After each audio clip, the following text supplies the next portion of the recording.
Muy buenas noches, querida audiencia de Espacio Global. Mi nombre es Jesús Jiménez Bautista y hoy voy a darles a presentar esta mesa de diálogo que la titulamos El fenómeno de la realidad del terrorismo regional en América Latina. Les doy mi pequeña semblanza. Mi nombre es Jesús Jiménez Bautista. Soy licenciado en proceso de Ciencia Política y Administración Pública por parte de la Universidad Nacional Autónoma de México. Hago estudios regionales para el campo de las relaciones internacionales y también hago el estudio de procesos históricos para la complementación de la política exterior. En esta ocasión, el tema que abordaremos, como dije, el fenómeno de la realidad del terrorismo regional en América Latina, va de lo siguiente.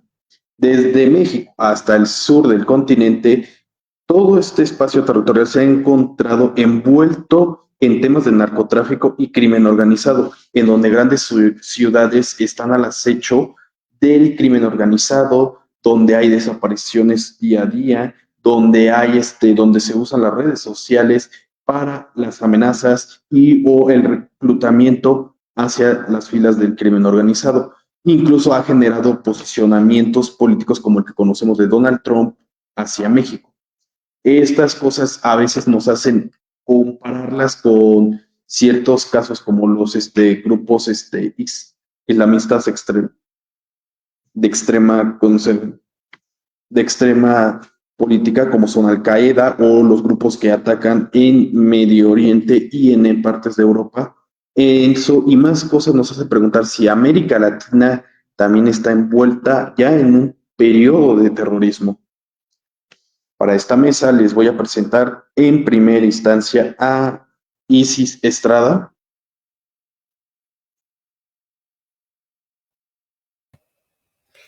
Hola a todos, muchísimas gracias por el espacio.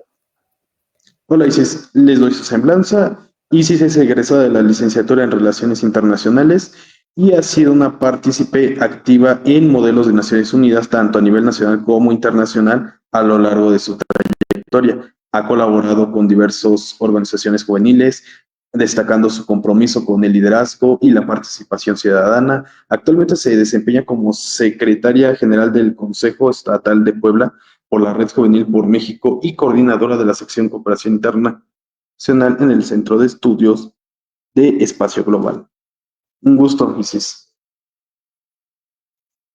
Ahora también les presentaré a Alejandro Marzur. Muchas gracias, un gusto. Bien, les doy su semblanza. Alejandro Marzur es internacionalista graduado de la Universidad de El Salvador, con más de 3 años de experiencia en formulación y ejecución de proyectos sociales en organizaciones de la sociedad civil. Además, se ha desempeñado en el área de la pedagogía por más de 2 años como docente universitario para la Escuela de Relaciones Internacionales en la Universidad de El Salvador y la Facultad de Ciencias Sociales de la Universidad Francisco Gavidia. Un placer, Alejandro. Ahora les presentaré también a mi compañero Nicolás Peña. Hola, buenas tardes a todos, buenas tardes a mis compañeros. Buenas tardes, Nicolás. Les leo su semblanza. Nicolás es licenciado en Relaciones Internacionales por la Facultad de Estudios Superiores de la Universidad Nacional Autónoma de México, con estudios regionales en geopolítica de América Latina, China, Estados Unidos y Europa. Desde marzo del 2024 es miembro activo en diversas áreas del Centro Académico de Relaciones Internacionales Espacio Global y desde febrero del 2025 es subdirector de secciones académicas del mismo.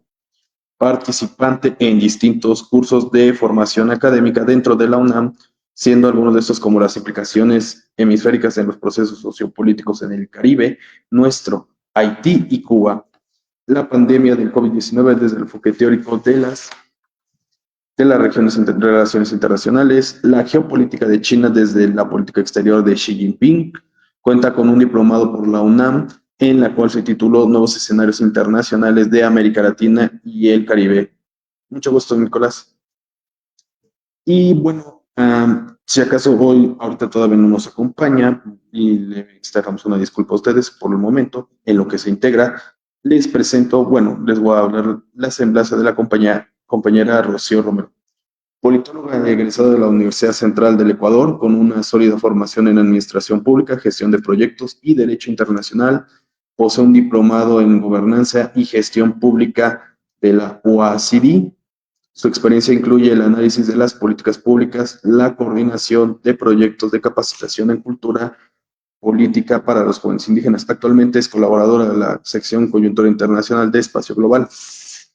Bien, antes de ir con las preguntas sobre nuestro tema, quisiera aclararles que el objeto de esta mesa es analizar el tema desde el estudio de las relaciones internacionales y sus distintas áreas que hay. En ningún momento se debe pretender hacer un giro político o ideológico, ni siquiera partidista. Bien, para empezar, me gustaría que cada uno de ustedes relataran brevemente cuál ha sido el desarrollo del crimen organizado en su país y cómo lo relacionarían con las distintas definiciones de terrorismo.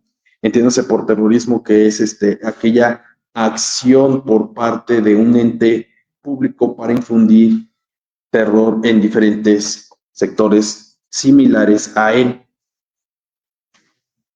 Y empiezo con Isis. ¿Te cedo la palabra? Súper, pues muchísimas gracias. Desde una perspectiva internacionalista, el crimen organizado en México, en mi país, ha evolucionado constantemente desde estructuras de narcotráfico que podemos ver desde los años 80 y 90, redes transnacionales que han tenido una fuerte capacidad logística, armada y financiera. Y bueno, actualmente y hoy en día los cárteles mexicanos no solo trafican drogas, que es lo que normalmente se podría ver, sino también están involucrados en la trata de personas, en el tráfico de armas, secuestros, extorsiones y la minería ilegal. Y bueno, es algo con lo que los mexicanos vivimos constantemente. Y bueno, no solo en las noticias hemos normalizado tanto el hecho de decir que hay violencia en nuestro país, que los cárteles mexicanos han tomado ciertas zonas y territorios mexicanos. Entonces, bueno, aunque el crimen organizado en México pues no tiene una motivación político-ideológica explícita, como normalmente se dice en los grupos terroristas clásicos, usa tácticas terroristas. 100% y en todo su esplendor. Y bueno, esto lo hace para tener y controlar y meter miedo en los espacios, ¿no? En los territorios, en las zonas. Ahorita les voy a platicar un poquito de cómo se maneja todo esto en nuestro país, porque sí es importante.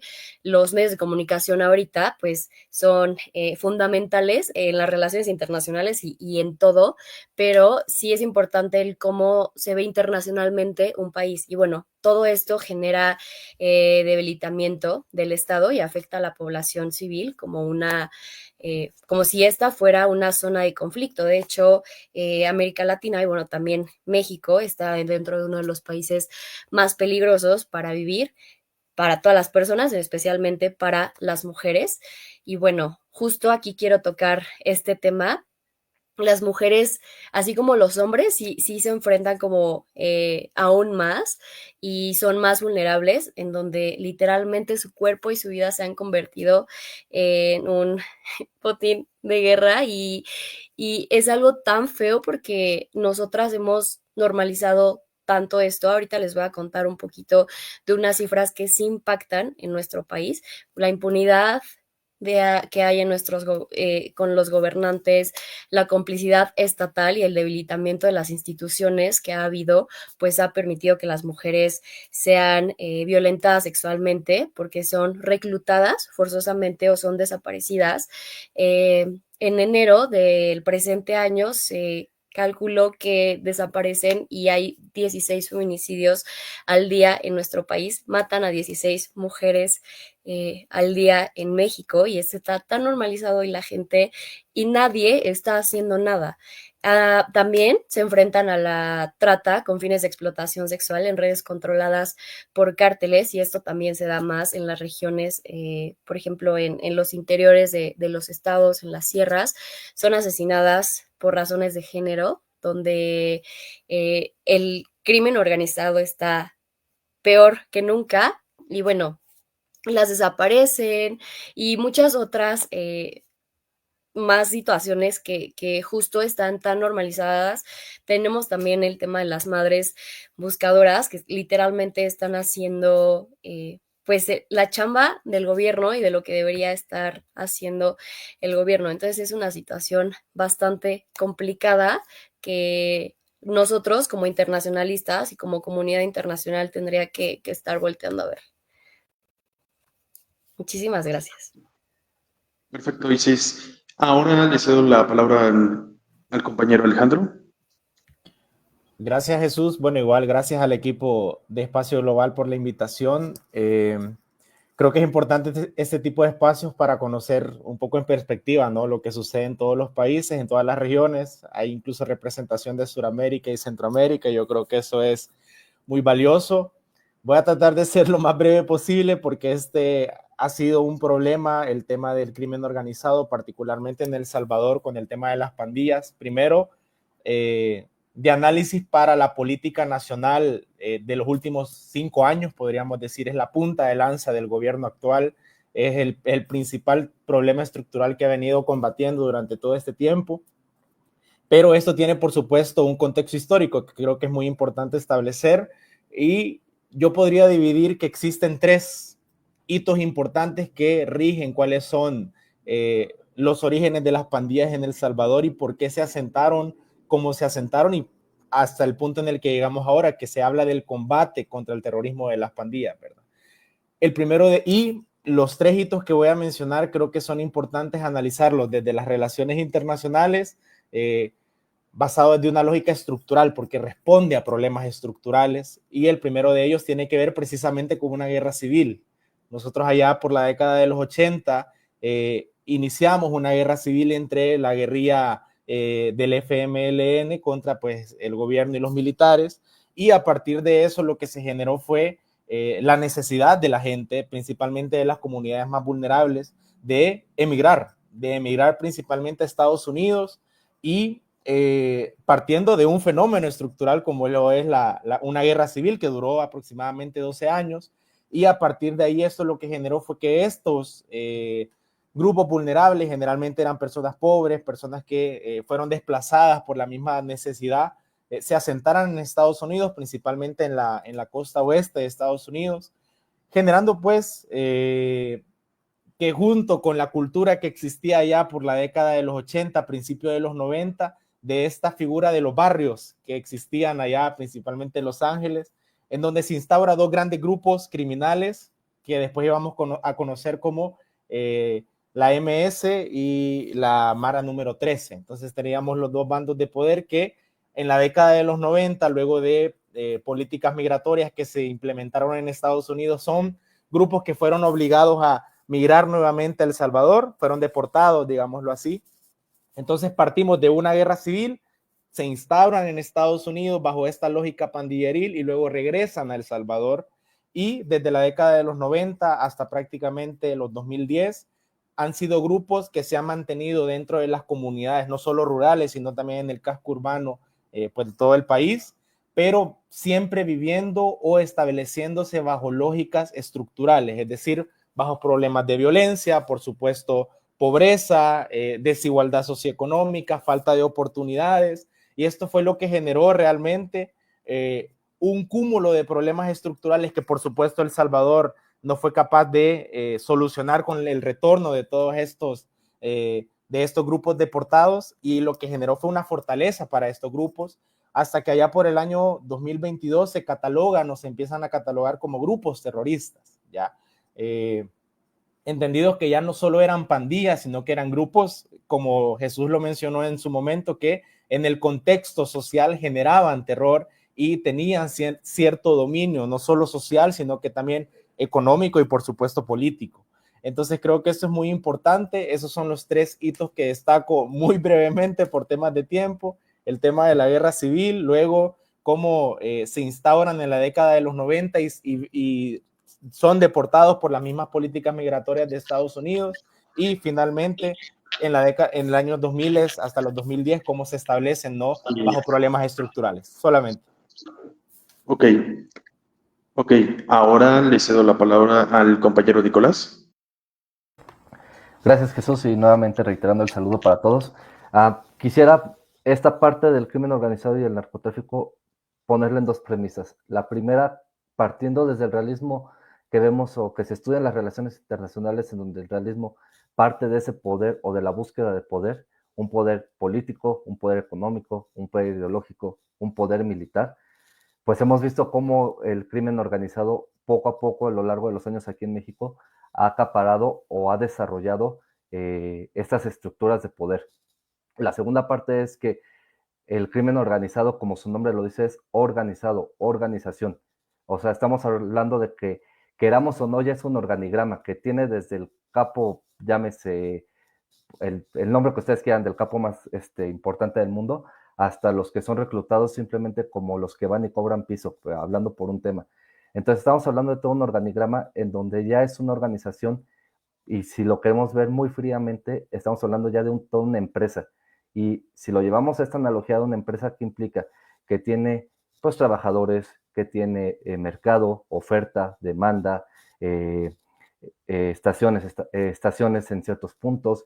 Entonces, lamentablemente es así como ya hay que ver el narcotráfico aquí en México, porque no simplemente es la venta de drogas.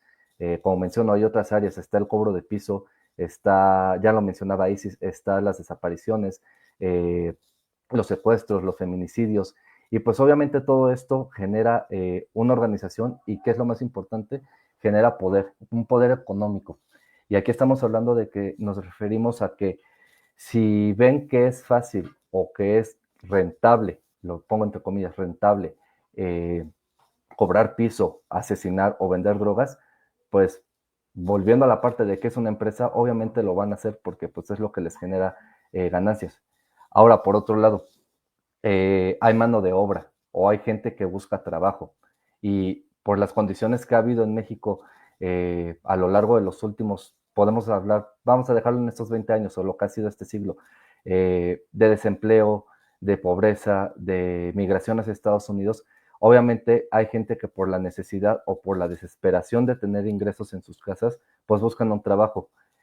Nos podríamos meter en otros puntos de por qué no hay trabajo rentable, o vamos a llamarle trabajo honorable, lo pongo entre comillas, para esta gente, y que tiene que recurrir al narcotráfico o al crimen organizado como una última esperanza de llevar ingresos a su casa, porque al final de cuentas necesitan llevar ingresos a su casa, necesitan llevar comida a su casa. Entonces, por eso ver al crimen organizado como una organización, como una empresa, es lo que tiene a México en estos momentos así, al menos aquí en México, y puedo hablar yo creo que por toda América Latina, a ver al narcotráfico como una organización. Por otro lado, eh, hablando de esta parte de la demanda, que seríamos pues nosotros, personas comunes, se ha desarrollado esa parte de buscar lo que diríamos en las relaciones internacionales soft power o poder suave del narcotráfico. ¿Cómo lo podemos ver? Antes no se escuchaban los famosos narcocorridos, hoy ya son hasta en ya mencionaba Isis, las redes sociales, ahora hasta en las redes sociales, en Spotify, hay artistas que ya ponen narcocorridos. Poco a poco ha habido gobiernos gobiernos estatales que han querido eliminar esta parte. ¿Cuál es la otra? Igual en las mismas redes sociales, plataformas como Netflix, VIX o algunas, lo de hoy son las narcoseries, ¿no? Que si la serie del Chapo, que si la serie de la Reina del Sur. Entonces ha habido una apología y un desarrollo, así como lo menciono que es una empresa, a lo mejor la apología a tomar cierto producto, a comprar cierto producto, también hay esa apología al narcotráfico, ¿no? ¿Cuál es el estereotipo que tenemos aquí en México de un narcotraficante? Su pick-up o su camioneta de esas pick-ups como las conocemos, su traje como de vaquero, su pistola y su sombrero, ¿no? Ese es como el estereotipo que tenemos. Y pues más que nada es eso. Ese ha sido el desarrollo que hemos tenido aquí en el narcotráfico, y con eso terminaría, Jesús. Ok, muchas gracias, Nicolás. Y bueno, ahora sí le cedo la palabra a la compañera Rocío, ya se las había comentado que llegaría. Aquí se Eh, encuentra.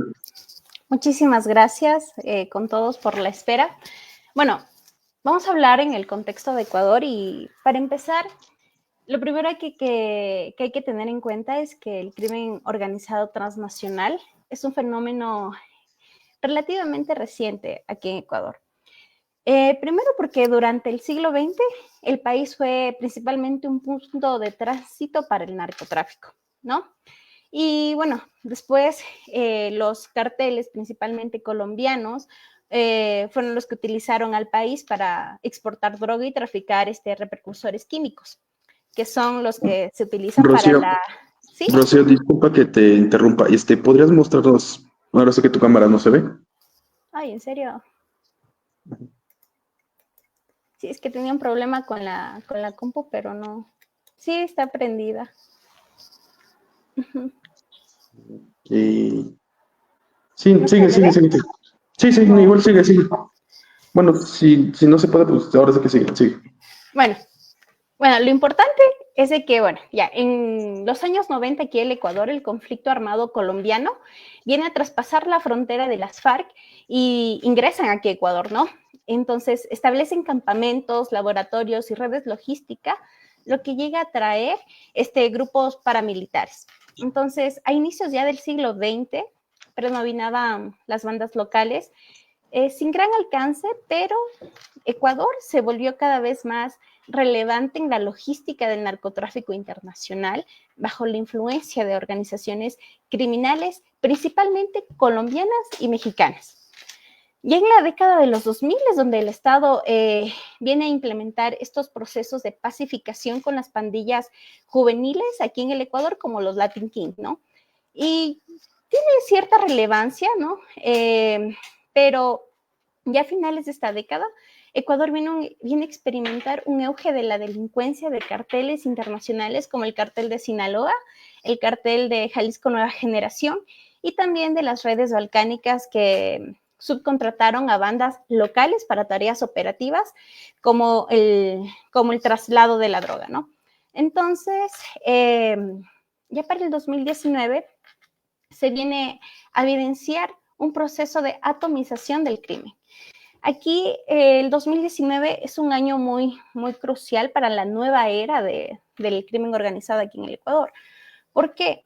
Porque vienen a existir muchos grupos locales que se vienen a disputar el control territorial.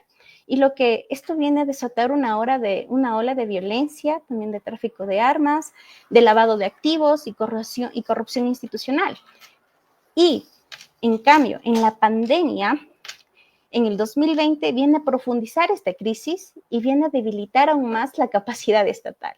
Las cárceles en Ecuador se convierten en centros de poder criminal y los grupos como los choneros, los lobos o los tiguerones, que son los más sonados aquí, consolidaron su control, tanto dentro como fuera de los penales. Entonces, claro, la fragmentación interna de los choneros, que fue la principal causa para que se dé esta atomización del crimen, intensificó la violencia, marcando el inicio de una nueva escala que derivó en masacres, asesinatos selectivos y un drástico aumento en los homicidios en el país. Pero claro, hay que tener un hito muy importante aquí en la historia ecuatoriana, y es que el 27 de abril del 2023, cuando el Consejo de Seguridad Pública y el Estado recomendó al entonces expresidente Guillermo Lasso declarar al terrorismo como una amenaza directa al Estado y a la seguridad integral. Este consejo, ¿no? O esta acción viene a derivar en un decreto ejecutivo en el que se reconocía la existencia de personas y organizaciones terroristas dentro del país y se instruía al Comando Conjunto de las Fuerzas Armadas a actuar de forma inmediata, haciendo uso de todos los medios disponibles en coordinación con la Policía Nacional. Sin embargo, ¿qué es lo que pasa? La situación de violencia en el país no mejoró. Y con la llegada del presidente actual, Daniel Noboa, al poder, la crisis de inseguridad persistió incluso más, se agravó. Entonces, claro, los grupos criminales considerados terroristas, déjame terminar con esto porque es muy importante para entender el contexto del Ecuador. Entonces, Los grupos criminales, ahora considerados terroristas por el Estado, intensificaron sus actividades delictivas tanto en las calles como dentro de los centros penitenciarios, y esto provoca una creciente frustración en la ciudadanía. Lo importante aquí que hay que tener en cuenta es que desde la perspectiva, el crimen organizado en Ecuador se acerca a varias definiciones contemporáneas del terrorismo.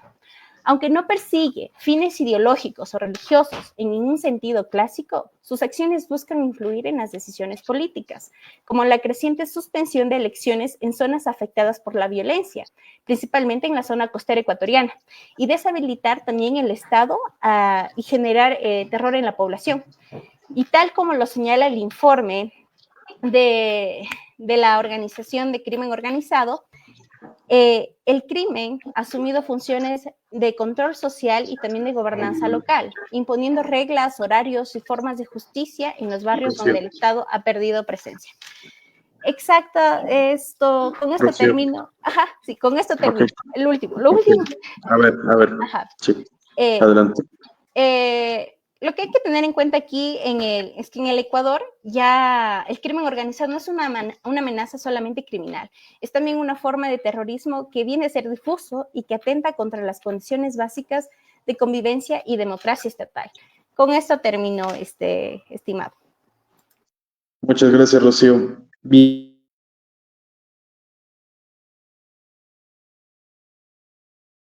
Jesús, apagó tu micrófono.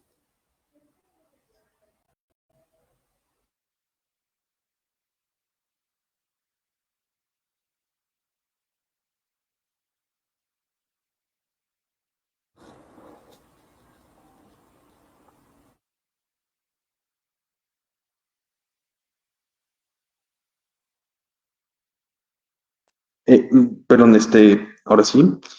Entonces, les hacía la pregunta, ¿cuál es el papel que ha tomado la población en términos de su propio accionar dentro del Estado? Me gustaría escuchar a Alejandro primero. Gracias, Jesús. Tal vez yo quisiera retomar un poco lo que mencionaba Isis y lo que mencionaba Nicolás, de que en el caso de México pareciera que formar parte de ese tipo de grupos es un aspiracional, ¿ya? Por un tema cultural, por un tema de mejora de calidad de vida, de ingresos, porque se asocia con una mejor posición socioeconómica, dinero, poder. Es un tema cultural y que también está ligado con una gran narrativa, ¿no? Que es un aspiracional, precisamente. En el caso de El Salvador, creo que la misma población identifica que eso no es así. No es un aspiracional ser un pandillero para el salvadoreño común. A todo lo contrario, culturalmente son figuras que se repudian mucho y hasta el día de hoy incluso más por la misma narrativa gubernamental, toda la política que se ha implementado con respecto a la seguridad ha hecho que ser un pandillero sea lo peor dentro de los estatus sociales que existe. Entonces creo que esa es una gran diferencia que es muy importante mencionar, que en el caso de El Salvador no es un aspiracional, sino que todo lo contrario. Y a partir de ahí la población toma un papel y toma un rol importante. Y yo creo que ese rol se toma desde dos enfoques. Un enfoque general, en donde tenemos a la población en general de El Salvador, que dice y reprime y considera que estos grupos no deberían de formar parte de la sociedad y son consideradas como subculturas. Y a partir de ahí, creo que desde el año 2015 fue donde la época de las pandillas fue como más complicada realmente. No era como que se podía hacer mucho, ¿ya? Lo más que existió fueron estos famosos grupos de exterminios civiles que lo que hacían era un poco seguir el rol que no cumplía la policía en su momento porque no había un poder para poder realizarlo, ¿ya? Pero más allá de eso no había mayor accionar que repudiar a estos grupos criminales, bajo la misma lógica de que no era un aspiracional y sigue sin serlo. Ese es el primer enfoque. El segundo va más ligado a las comunidades en donde estos grupos delictivos, los pandilleros, convivían. Y esto es bien curioso porque a nivel general, a nivel de sociedad, se repudiaban, pero a nivel comunitario, donde estos grupos estaban y tenían control, las pandillas eran vistos como grupos que defendían a la comunidad.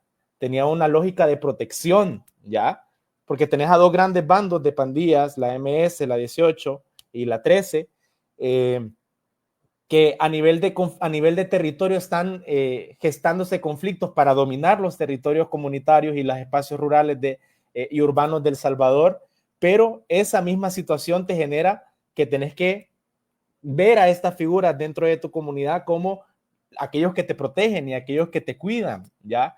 Y yo he tenido la oportunidad recientemente de estar en una investigación comparada entre El Salvador y Honduras con respecto a la situación de las pandillas, y yo creo que una de las cosas más importantes es precisamente eso, porque hemos tenido la oportunidad de hablar y conocer estos testimonios y entender que para las comunidades marginadas, las personas que no tenían oportunidades de acceso a educación, a empleo, etcétera, era un aspiracional, pero más que todo por la misma necesidad, ¿ya?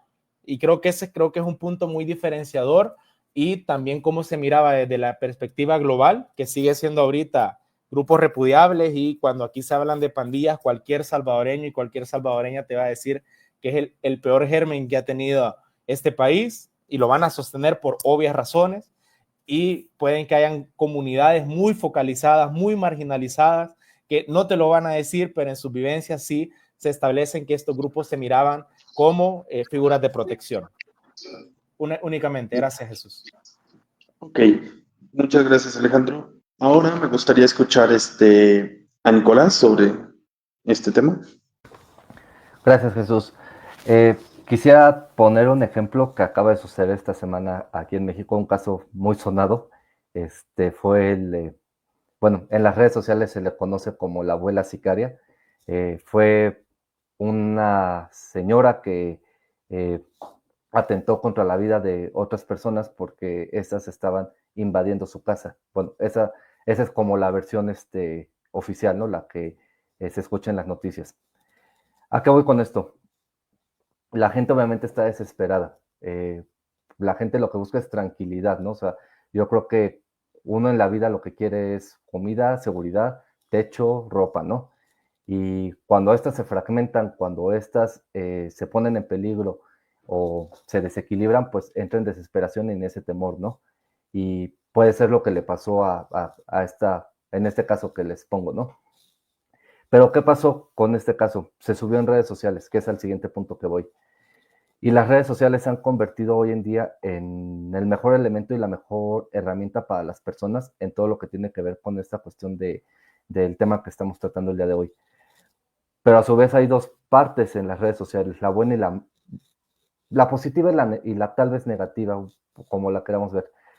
Por un lado, uno se informa ya por las redes sociales y está muy pendiente de lo que sucede en las redes sociales, y esto a su vez nos permite a nosotros informarnos, tener un criterio de lo que está sucediendo.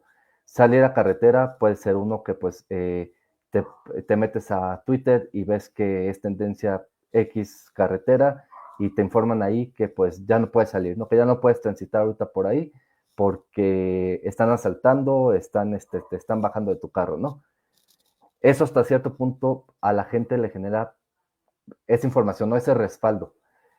Sin embargo, a su vez, esto es lo que, y a lo mejor puede sonar un poco incongruente, es lo que a su vez es malo, el uso de las redes sociales, porque es precisamente ahí donde entra la parte del terrorismo o esta parte que estamos viendo, porque entra la fake news, entra la infodemia y entra toda esta parte en la que a lo mejor una noticia que es de hace años la quieren poner como que es de ahorita y del presente. Y en este sentido es cuando se genera ese temor y esa paranoia, si le pueden llamar así, de lo que sucede en un punto. Y claro ejemplo también lo podemos ver con el turismo, que es una de las actividades más importantes que tiene México, que tan solo en México representa aproximadamente el 8% de su Producto Interno Bruto. ¿Y qué sucede? Uno entra a redes sociales y ve que en cierta ciudad turística está habiendo fenómenos de crimen organizado, de narcotráfico, y esto espanta a la sociedad y la contrae, la frena a querer asistir a esos lugares.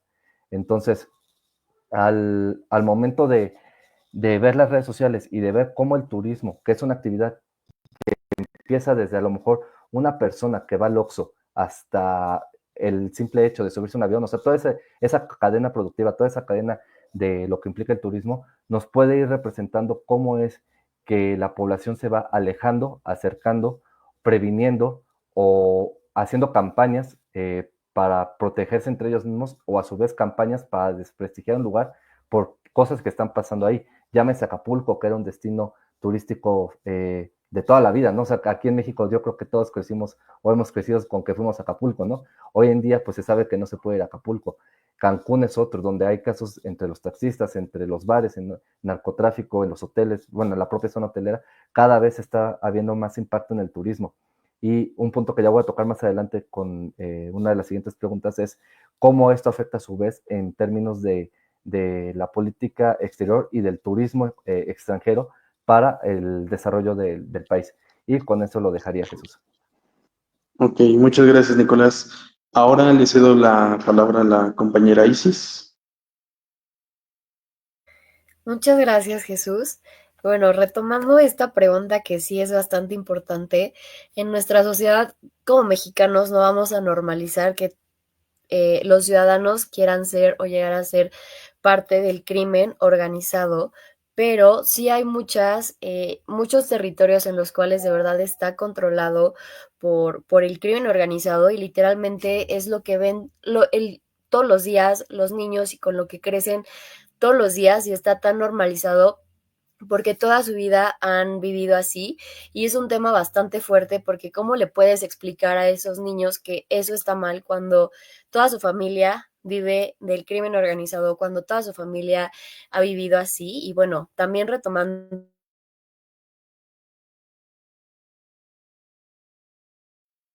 un poquito lo que comentaba Alejandro, también hay varios y la sociedad dicen que se sienten protegidos y que hay, por ejemplo, el crimen organizado pone escuelas y pone iglesias y pone cosas que el gobierno que le correspondería hacer no lo está haciendo, ¿no? Entonces, es un tema bastante fuerte y bueno, tenemos también, por un lado, como que ese tipo de personas, también tenemos a los sectores que han sido silenciados. No sé si han escuchado como el término, Nico ya lo dijo, pero el cobro de piso que sucede constantemente en nuestro país, que de verdad día con día se lleva a cabo. Yo he escuchado a varias personas que literalmente les llaman y les dicen como, ¿sabes qué? Necesito esto a partir de este momento y son personas que tienen negocios o de verdad, o sea, son doctores, son profesionistas que obviamente pues viven con miedo todos los días y que lo hacen por la necesidad porque tal vez sus negocios están en su casa y pues no se pueden mudar de casa solamente por eso, ¿no? Entonces,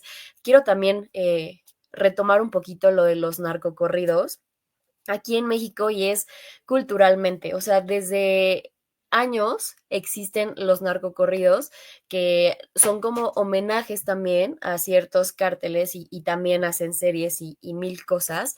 Incluso, no sé, o sea, hay calles que se nombran como los narcos de nuestro país, ¿no? Entonces, el problema de los narcocorridos pues va muchísimo más allá de la música. Este representa una tensión cultural, social y política que normaliza la violencia. Y si en México vivimos constantemente violencia, ahora imagínense todo esto, ¿no? De hecho, ahí hubo una temporada en la cual varios estados prohibieron los narcocorridos porque la ola de violencia subió demasiado, ¿no? Entonces también tenemos a las madres buscadoras, a las que las han silenciado y digo, no sé si podríamos como de verdad hacer como un mapita y juntar así como varios segmentos de la población que obviamente están en contra de todo lo que está pasando en nuestro país, pero también está como esa parte que normalizan y que quieren ser como ellos, ¿no? Porque tienen poder, porque tienen dinero, porque el crimen organizado sí controla varios sectores pues de nuestro país y la verdad es muy, muy lamentable.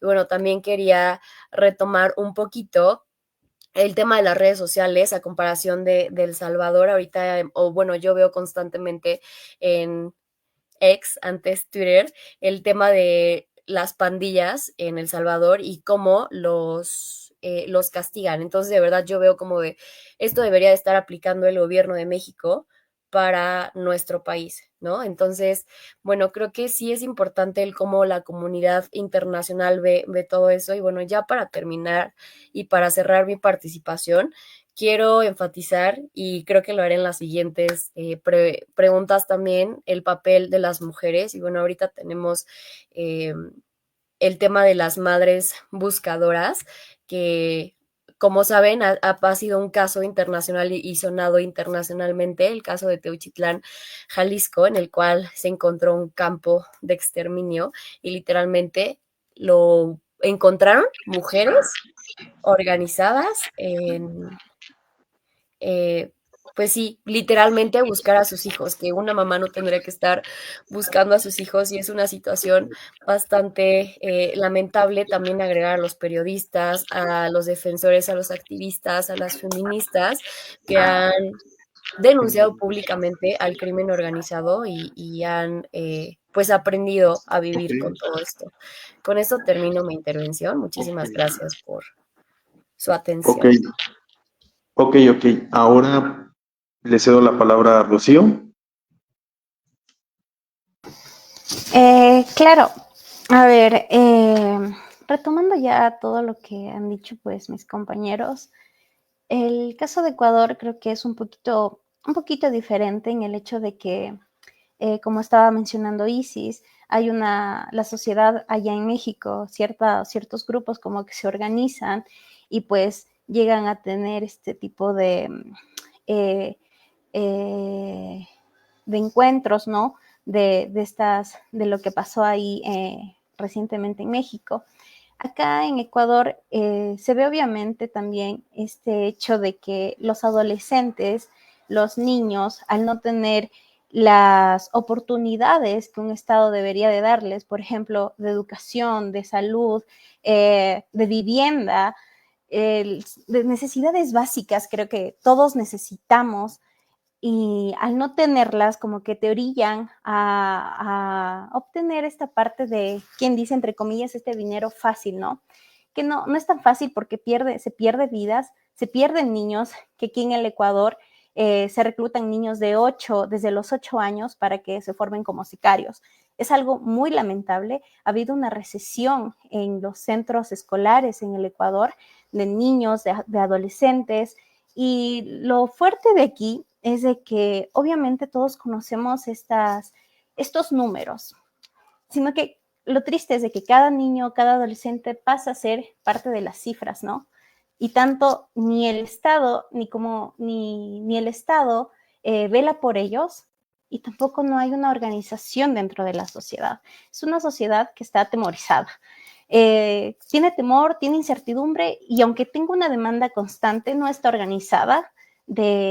Entonces, claro, la ciudadanía es testigo, es víctima directa del deterioro progresivo del orden público, sin que hasta ahora se haya gestado un movimiento de gran escala que exija transformaciones estructurales o políticas públicas concretas en materia de seguridad. Porque el discurso de la mano dura, el discurso de que los militares a las calles no sirven. Y eso es un hecho que todos lo vemos, ¿no? No sirven estas acciones por parte del Estado, sino que obviamente habría que tomar en cuenta los factores estructurales que hacen que el crimen organizado se perpetúe cada día más, ¿no? Entonces, claro, lejos de organizarse colectivamente para enfrentar la situación, más bien la población ha optado en muchos casos por estrategias individuales o familiares de supervivencia. Como te voy a decir en este momento el caso de los niños de las Malvinas en Guayaquil, que obviamente no fueron niños que murieron en manos del crimen organizado, pero fueron víctimas colaterales de todo este proceso que está pasando en el Ecuador, ¿no? Y como te digo, el discurso de la militarización, el discurso de la mano dura no nos está sirviendo. Sin embargo, es algo muy triste que hay una paradoja dentro del pensamiento ciudadano, porque muchos te exigen que sí, que los militares a las calles, que los policías a las calles, pero la situación no mejora. Pero hay esta exigencia de los ciudadanos como una exigencia rápida para que esto se termine, ¿no? Pero obviamente habría que ser un poquito más cautelosos en cuanto a una política pública de seguridad nacional, de seguridad ciudadana, para que se implemente y sea consciente y que se tomen en cuenta los factores estructurales dentro del país. Y que los niños, pues dejar en primer lugar que los niños sean los primeros a los que tenemos que proteger, porque son los primeros que las bandas reclutan para sus operaciones. Eso por mi parte, Jesús. Ok, muchas gracias, Rocío. Ahora, bueno, ya Isis lo mencionó, ya también Rocío lo mencionó, hablaban del seguimiento que hablaban algunas organizaciones no gubernamentales, y eso es lo que yo les iba a preguntar. ¿Qué seguimiento han dado los organismos no gubernamentales especializados en asuntos de derechos humanos a estos casos? Me gustaría empezar con Nicolás. Gracias, Jesús. Creo que el problema para México es que primero hay que recuperar los derechos humanos, ¿no? Antes de que puedan participar organismos. Algunos básicos como a la vida, pues ya lo hemos platicado, derecho a la vida, pues cada vez hay más privaciones de la vida, privación de la libertad, secuestros, desapariciones, y muchos otros, ¿no? O sea, podría aquí enumerar todos los que hay. Pero el problema es que debe haber una cooperación. Hay que partir de eso entre gobierno y organismos internacionales. Ahora con todo esto, con Donald Trump, cuando quiso, cuando estaba en campaña y cuando llegó que decía lo de declarar a los cárteles mexicanos como entes terroristas, el propio México fue a la ONU y dijo, no, ¿saben qué? Yo no quiero que hagan eso, ¿no? Pero es ahí donde entonces se rompe ese puente o esa brecha en la que puede haber una cooperación entre gobierno y organismos internacionales. Cierto es que hay muchas veces que el hecho de querer declarar terrorismo en algo pues puede tener otras implicaciones geopolíticas o de intereses de otros países en ciertos territorios, ¿no? Lo podemos ver en Medio Oriente, ¿no? Cómo ha sido la cuestión de Estados Unidos ahí. Pero en el caso particular de México, como decía, se han perdido estos derechos. Y parte o aspectos que tienen que ver con esto de la falta de la libertad de expresión o que se silencie, silenciar en términos de, o sea, de callar, de que no puedes hablar o se prive la libertad de expresión, y son actos que no permiten precisamente que haya ese desarrollo de derechos humanos. Digo, a lo mejor Rocío nos podrá platicar un poquito más, pero recuerdo el caso de Ecuador, ¿no? Cuando hubo esta irrupción en un canal de televisión de un grupo delictivo y cómo se mete un canal de televisión, ¿no? Entonces, imagínate que un medio de comunicación que es el que te da la libertad de expresión, el que te permite difundir ciertos hechos, sea privado por el propio crimen organizado. Aquí en México también, o sea, como muchas veces nos ha intentado silenciar a periodistas o a madres buscadoras que lo único que quieren hacer es buscar la paz, ¿no? O sea, no buscan más que eso, ¿no? O sea, encontrar a sus hijos, ya lo decía hace rato, informar, hacer una red de seguimiento de seguridad para la población, porque si el gobierno por omisión, por incapacidad o lo que sea, no está actuando contra esos grupos, pues nosotros como sociedad lo estamos haciendo. Y mientras no haya ese fomento y ese desarrollo a que sociedad, colectivos, personas, nosotros estamos ahorita aquí con el objetivo al fin precisamente de esto, ¿no? De reflexionar, de analizar lo que está sucediendo en México y en América Latina, con ese fin, ¿no? O sea, como de solidarizarnos como sociedad en términos y en fin de que esos derechos con los que hablaba, como la vida, la libertad y el libre movimiento, puedan seguir existiendo. Y con eso terminaría, Jesús. Ok, Nicolás, muy bien. Ahora le cedo la palabra a Alejandro. Gracias, Jesús. Yo tal vez con respecto a qué entidades no gubernamentales, yo en El Salvador destacaría principalmente el trabajo de las organizaciones de la sociedad civil, y yo tengo que poner un gran asterisco a este actor porque, como lo que había mencionado, a nivel social, el tema de las pandillas, por supuesto que ha sido un tema rechazado, y el trabajo de las organizaciones de sociedad civil en el marco de los derechos humanos se ha basado específicamente en proteger y darle seguimiento y acompañamiento tanto legal como psicosocial a las personas que han sido víctimas de detenciones arbitrarias, que incluso tienen tienen pruebas de ser consideradas como inocentes. ¿Por qué menciono esto? Porque, bueno, desde el 2022, de hecho ya hace poco se cumplieron 3 años del famoso régimen de excepción, probablemente lo han escuchado. Para los que no, es una de las políticas, bueno, no es una política, sino que es la que le da el marco a la política de seguridad de El Salvador. El régimen de excepción es la suspensión de ciertas garantías constitucionales en el marco de una crisis, y eso lo que permite es combatir, y dentro de esa crisis está la guerra. Entonces, esto da la justificación para combatir a los pandilleros como en el marco de una guerra contra las pandillas, ¿ya? Partiendo de esta idea es que se pueden prestar a muchos actos de arbitrariedad y a muchos actos de no cumplir con el debido proceso, y creo que esto es importante señalarlo porque el trabajo de las organizaciones de sociedad civil ha ido encaminado a eso, es decir, no a proteger a pandilleros. Creo que eso es muy importante dejarlo en claro, sino que todo lo contrario, velar por todas aquellas personas que en el marco de la guerra contra las pandillas han sido detenidas de manera arbitraria, y que incluso hay movimientos sociales que han recabado información, datos, estadísticas, tienen evidencias de que estas personas son en efecto inocentes, y aún así hay un proceso largo que no se ha cumplido porque estas personas siguen prisioneras. Es como ese famoso porcentaje de error que haya dentro de las políticas públicas, en este caso en una política de seguridad, pero que está dejando grandes vulneraciones de los derechos humanos, y eso creo que es muy importante señalarlo. Y el trabajo que está llevándose de la sociedad civil es primero documentar.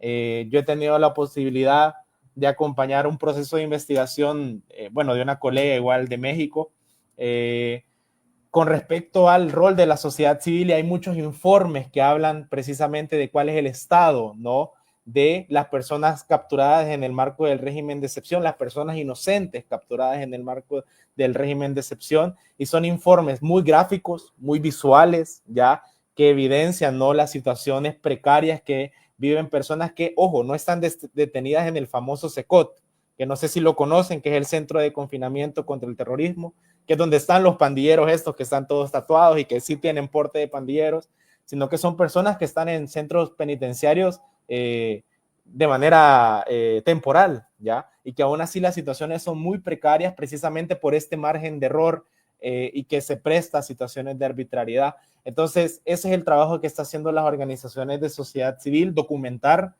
También está dando mucho acompañamiento legal y mucho acompañamiento psicosocial con respecto a los familiares y a las personas que han formado parte, ¿no?, de este núcleo, pues, de arbitrariedad, si lo podemos decir así.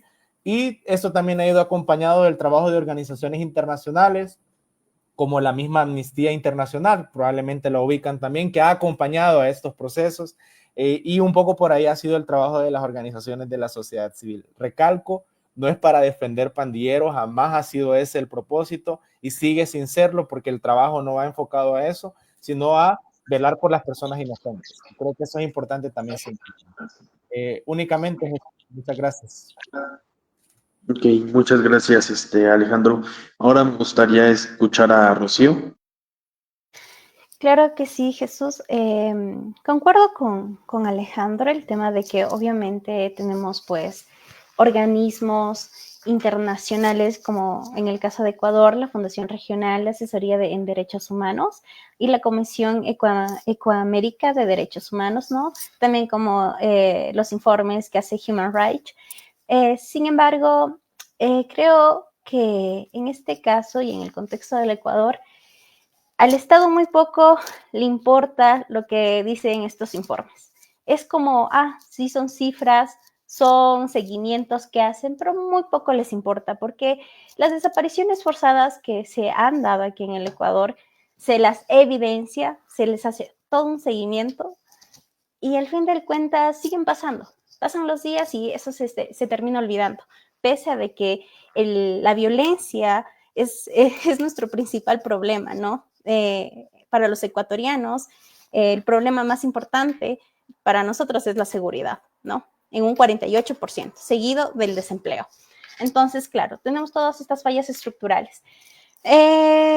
Bueno, sí, ¿no? Entonces, si hay este seguimiento por las instituciones no gubernamentales especializadas en derechos humanos, Aunque yo también creo que no hay una respuesta de las mismas instituciones que ha sido una respuesta pues articulada o sostenida que enfrente de manera integral las violaciones sistemáticas que se dan, ¿no? Derivadas del conflicto pues criminal. Obviamente también los casos de reclutamiento forzado de adolescentes por bandas delictivas, las desapariciones forzadas, la extorsión sistemática o el desplazamiento interno, aquí en Ecuador todavía no han sido documentados en profundidad. Tenemos cifras, pero son cifras muy superficiales, no en profundidad, ni tampoco ha sido, se los ha tomado por parte del Estado para acompañar estas cifras con estrategias de exigibilidad, ¿no?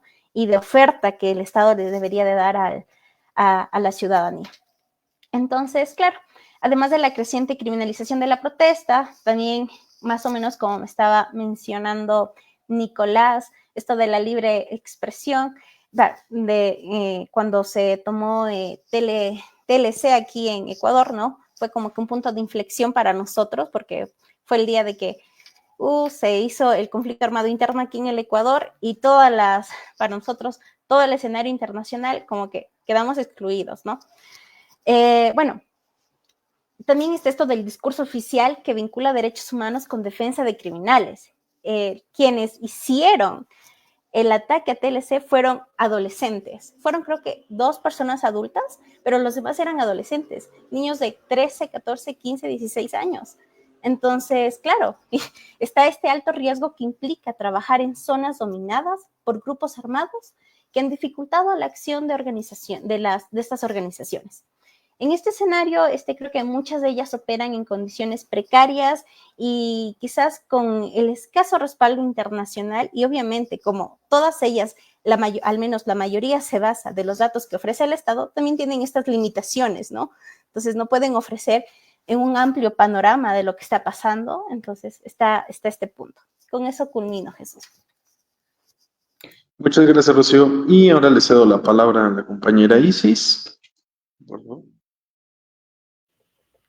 Muchas gracias, Jesús. Pues bueno, diversas organizaciones no gubernamentales, tanto nacionales como internacionales, voy a poner como a Amnistía Internacional, pues han documentado ampliamente las violaciones sistemáticas de derechos humanos que se han cometido en nuestro país por fuerzas del Estado y bueno, también han emitido recomendaciones específicas a México y muchas de las cuales siguen sin cumplirse. Y bueno, aquí quiero enfatizar un caso muy importante que ya había mencionado hace unos minutos, pero bueno, aquí tenemos y esta mesa de diálogo es internacional, entonces les voy a platicar rapidísimo el contexto, pero el mes pasado en el municipio de Teuchitlán, un municipio pequeño en Jalisco, en un estado muy importante para México, un colectivo que se llama Guerreros Buscadores, es un colectivo de búsqueda, descubrió en un rancho un sitio que presuntamente funcionaba como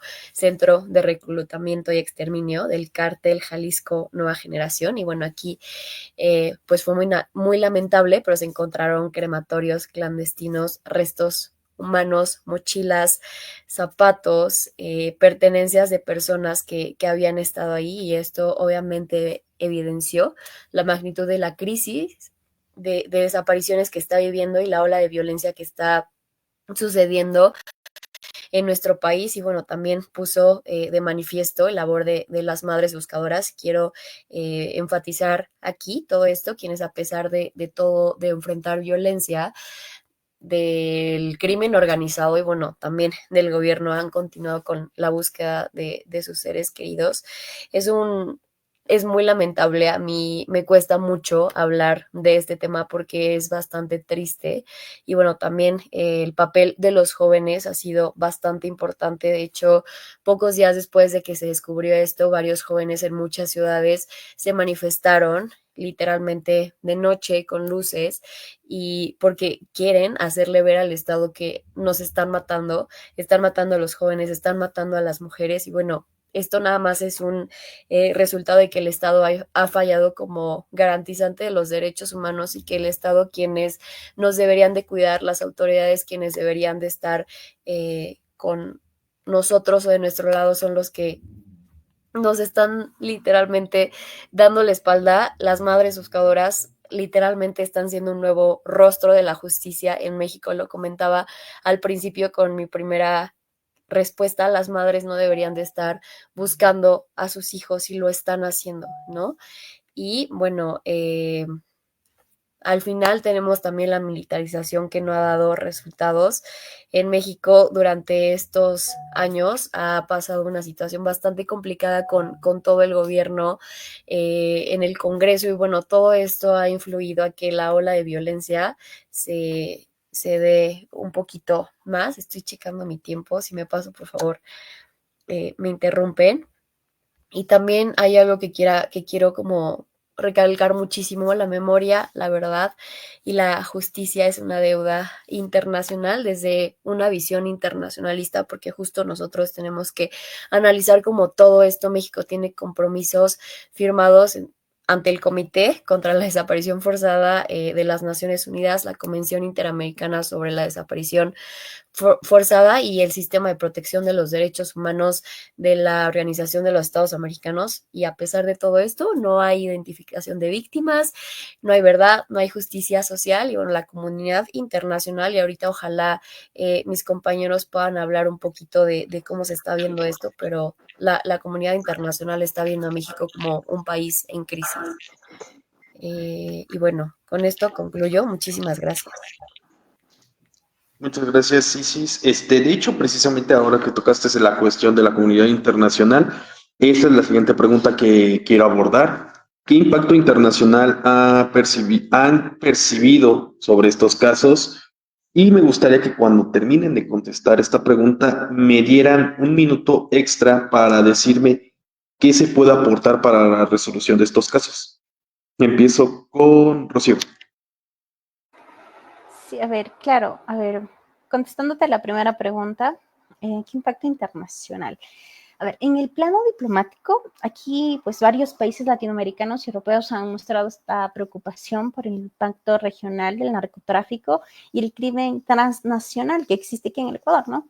Especialmente por el uso de los puertos ecuatorianos para exportar la cocaína hacia Europa, porque Ecuador geográficamente es un punto clave para el tráfico de droga. Entonces, es como ese tesorito que hay aquí adentro de Sudamérica, ¿no?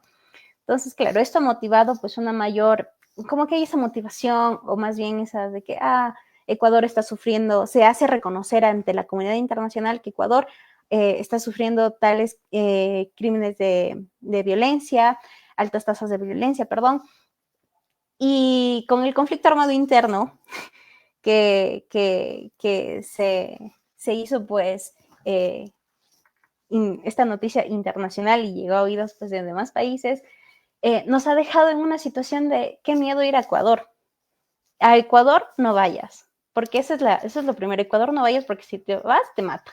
Y lo triste es de que muchos turistas que han venido aquí en Ecuador o han salido secuestrados o han salido robados, entonces van y Ecuador está como en un punto de una alerta roja. A Ecuador no se va, ¿no? Entonces, claro, y lo triste aquí es de que este conflicto armado interno probablemente no sea la solución al problema que estamos viviendo aquí en Ecuador.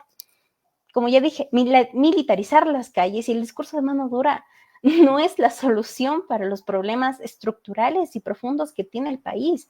Y no solamente el país, podríamos hablar también de México, de El Salvador, de Colombia, de Perú, ¿no? Entonces, hay que dejar en claro esto, ¿no? En términos migratorios, podríamos decir que la violencia también ha provocado un aumento de solicitudes de asilos de ciudadanos ecuatorianos en países como Estados Unidos, España, también han migrado hacia México, ¿no? Entonces, lo que viene a despertar alerta sobre su potencial crisis humanitaria y la situación que no puede controlar el Estado, porque esta crisis de seguridad se le ha ido de manos al Estado.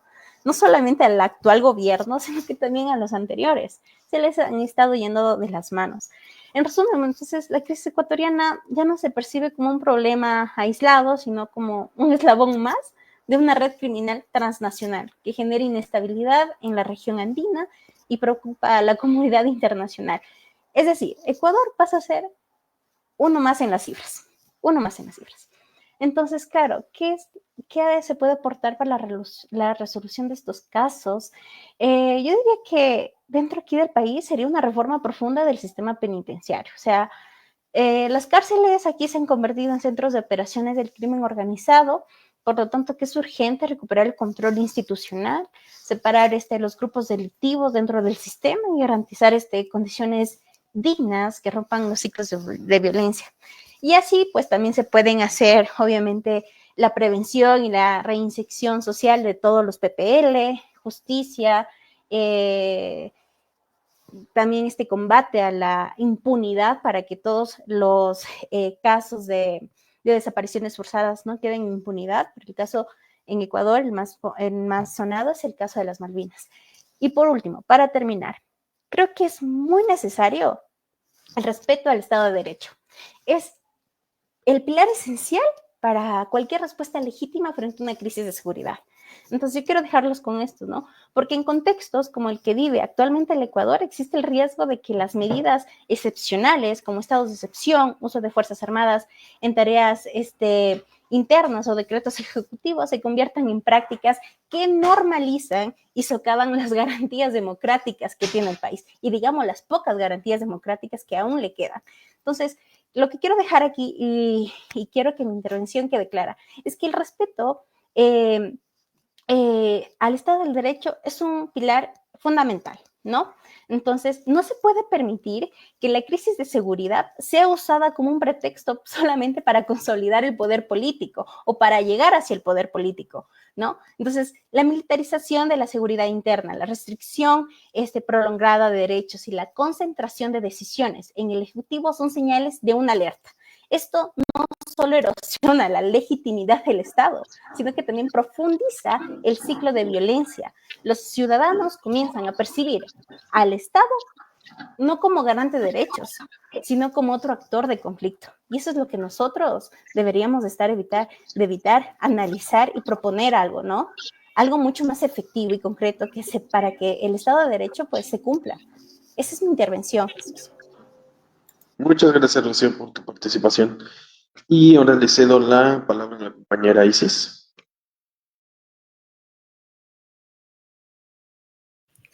Muchísimas gracias, Jesús. Pues bueno, el impacto internacional y cómo se ve todo esto, creo que internacionalmente, como se ha visto desde la comunidad internacional, sí ha sido un foco de preocupación en foros multilaterales. Ha sido un debate en Estados Unidos que, como muchos saben, el actual presidente de los Estados Unidos de América ha designado a los cárteles de México como terroristas. Ha sido también un impacto negativo en la imagen internacional de nuestro país. Nico comentaba hace un ratito el tema del turismo, pues es súper mal visto porque en muchos estados de México literalmente viven del turismo, entonces eso ha bajado y eso ha reducido y bueno, también ha habido tensiones diplomáticas por todo este tema. Ha habido también marchas feministas que se han pronunciado en contra de todo lo que está pasando en nuestro país y también volvemos al tema de las redes sociales, de las noticias internacionales, porque ustedes saben perfectamente que nosotros como país no podemos al menos controlar lo que se puede dar a conocer en los demás países, ¿no? Y lo que la televisora o el seguimiento que les pueden ir dando. Entonces, ese es un tema también bastante complicado que sí tenemos que acatar. Y bueno, también decirles que en México los jóvenes seguimos levantando la voz en contra de todo esto y que hacemos literalmente lo que nos corresponde en esto, que es como compartir información de lo que está pasando en nuestro país, de lo que están haciendo los jóvenes, de las personas, de los activistas que levantan la voz. Y creo que es la única manera, afortunadamente, nuestro Centro Académico de Relaciones Internacionales nos puede conectar y tal vez la comunicación puede ser un poquito más directa en Instagram, en Facebook y te puedes dar cuenta de realmente lo que está pasando en el país y no lo que te está mostrando las noticias o bueno, las redes sociales. Y bueno, al final, ya para concluir, ¿qué se puede hacer para resolver estos casos desde una mirada internacionalista y feminista, porque creo que es importante que siempre tengamos en cuenta la importancia del cuidado y el respeto hacia las mujeres. Para empezar, el poder reconocer que la violencia en México está siendo una crisis humanitaria y que, como lo comentaba al principio, está siendo bastante normalizado y ahí tenemos que frenar como todo eso, porque vemos todos los días en las noticias que mataron a personas, que secuestraron a personas, también retomando también lo que había comentado Nico, el tema de las carreteras, y no es posible que podamos normalizar eso, el que tengas que dejar de salir a tal hora o no te puedas ir por esa carretera porque sabes que te van a asaltar, que te van a quitar el carro. Entonces sí es una situación bastante complicada. Creo que bueno, acercarnos también nosotros, a mí me encanta hablar desde una perspectiva joven y de lo que realmente podemos hacer, porque estoy segura que todos tenemos varias ideas y varias cosas que podemos crear, como, no sé, fortalecer, financiar organismos liderados por mujeres, por activistas, pero la realidad es que no se puede hacer. Entonces, ¿qué podemos hacer nosotros desde lo que nos corresponde ahorita? Seguir levantando la voz, seguir dando a conocer lo que está pasando en nuestro país, promover la justicia justo con un enfoque de género y no solo especialmente con las mujeres, sino con hombres, con niños, no sé, el seguir haciendo manifestaciones para que haya más justicia, para que ya no exista como esa impunidad, con todo, para que justo se deje de defender al crimen organizado y se empiece a defender a la ciudadanía. Y bueno, agradezco a todos por su atención, un gusto estar aquí, muchísimas gracias. Con eso termino mi intervención. Muchas gracias, es un gusto. Y ahora le cedo la palabra a Alejandro. Gracias, Jesús. Yo creo que a nivel de impacto internacional, en el caso de El Salvador, bueno, como les había mencionado, ¿no? La política de seguridad de nuestro país responde a una situación muy específica que se llama régimen de excepción, y yo creo que uno de los principales impactos es que pareciera que esta dinámica de trabajo para combatir el crimen organizado se está internacionalizando. Yo creo que eso es muy interesante porque refleja cómo otros países de nuestra región están adoptando este tipo de medidas.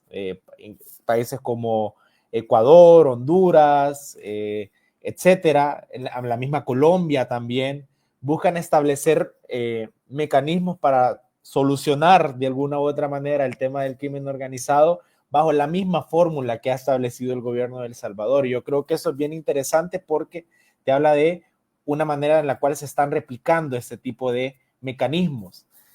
El gran tema de todo esto es que las condiciones sociales, demográficas, geográficas incluso, te dicen de que a lo mejor ese tipo de políticas no son al 100% aplicables en todos los contextos, ¿ya? Yo incluso he tenido la oportunidad de ver por ahí un par de peleas entre mexicanos y salvadoreños en redes sociales por el mismo tema de, no, es que es bien fácil aplicar ese tipo de políticas públicas en un territorio tan chiquito. Las condiciones, incluso el poder económico, militar que tienen los criminales del narco es muy diferente al de las pandillas, y son relatos que se establecen, ¿ya? Y creo que eso es muy importante mencionarlo porque se está generando un debate alrededor de la internacionalización de la política pública de seguridad de El Salvador. Entonces yo creo que eso es un elemento de impacto. El segundo elemento de impacto también muy interesante es que eso también se está relacionando con la política exterior de los Estados Unidos, principalmente con el tema de las migraciones. No es alejado y no me van a dejar mentir el tema del famoso Tren de Aragua y cómo se está generando, ¿no?, todo este flujo de deportación.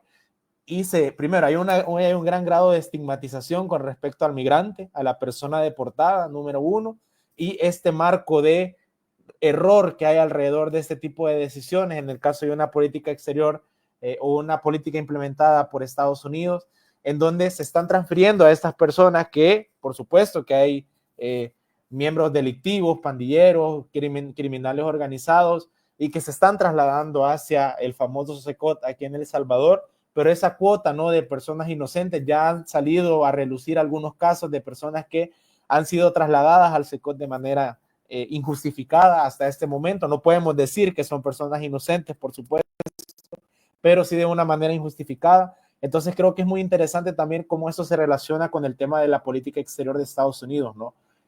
Particularmente con las posturas con respecto a los migrantes de parte de Donald Trump. Creo que eso es muy importante. Y a nivel de conclusión, ¿qué es lo que se puede aportar? Yo creo que de la academia este tipo de espacios son muy valiosos, principalmente para seguir hablando, seguir compartiendo sobre estos temas. Aquí ya tenemos una visión de 3 países, de 3 regiones, y creo que eso es muy importante porque nos permite hacer comparación, ¿no? En primer lugar, y seguir apostando precisamente para pulir o replicar ese tipo de políticas en otros espacios, ¿no? Obviamente bajo un enfoque de derechos humanos y de protección para las personas inocentes en este caso, y para la población en general, lo que mencionaba Isis, vea que las juventudes, las mujeres, las mismas personas trabajadoras son las que son afectadas por el crimen organizado, y entonces el enfoque tiene que ir alrededor de eso.